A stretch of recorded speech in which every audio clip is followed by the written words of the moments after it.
നഗരവികസനത്തിന് വേഗം കൂട്ടുന്നതിന്റെ ഭാഗമായി വടകര വില്യാപ്പള്ളി റോഡിലെ കയ്യേറ്റങ്ങൾ ഒഴിപ്പിക്കാനുള്ള നടപടികൾക്ക് തുടക്കമായി. റോഡ് വികസനത്തിന് തടസ്സമാകുന്ന ഭാഗങ്ങൾ കണ്ടെത്തുന്നതിനായി റവന്യൂ, KRFB, നഗരസഭാ അധികൃതർ സംയുക്ത പരിശോധന ആരംഭിച്ചു.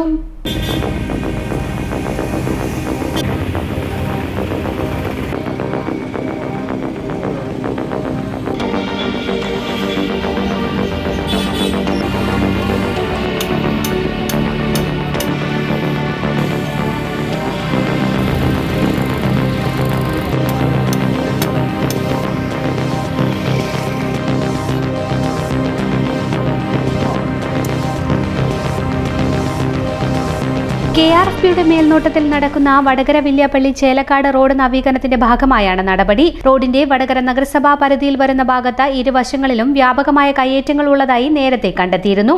ഇത് റോഡ് വികസനത്തെ സാരമായി ബാധിക്കുന്ന സാഹചര്യത്തിലാണ് അടിയന്തരമായി സർവേ നടത്താൻ തീരുമാനിച്ചത്. കഴിഞ്ഞ ദിവസം താലൂക്ക് സർവേയർ, KRFB ഉദ്യോഗസ്ഥർ, നഗരസഭാ പ്രതിനിധികൾ എന്നിവരുടെ നേതൃത്വത്തിലുള്ള സംഘം സ്ഥലത്ത് പ്രാഥമിക പരിശോധന നടത്തി. റോഡിന്റെ നിലവിലെ വീതി, അതിർത്തികൾ, രേഖകൾ പ്രകാരമുള്ള സ്ഥലം എന്നിവ സംഘം പരിശോധിച്ചു. സിറ്റി മൊബിലിറ്റി ടീം യോഗ തീരുമാനത്തിന്റെ അടിസ്ഥാനത്തിൽ സംയുക്ത സർവേ നടത്തി കയ്യേറ്റങ്ങൾ തിട്ടപ്പെടുത്തണമെന്നാവശ്യപ്പെട്ട് KRFB എക്സിക്യൂട്ടീവ് എഞ്ചിനീയർ വടകര തഹസിൽദാർക്ക് കത്ത് നൽകിയിരുന്നു. ഇതിന്റെ തുടർച്ചയായാണ് പ്രാഥമിക നടപടികൾ ആരംഭിച്ചത്.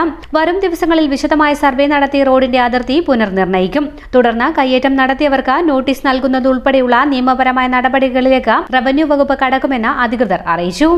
ഇതുപോലെ നല്ല സുന്ദരിയായിരിക്കണം. അപ്പോ കല്യാണ പെണ്ണോ? അത് ചിറ്റപ്പന്റെ ഇഷ്ടം. ഇത് മതിയോ? ചിറ്റപ്പ. പാർക്കോ ഗോൾഡ് ആൻഡ് ഡയമണ്ട്സ്.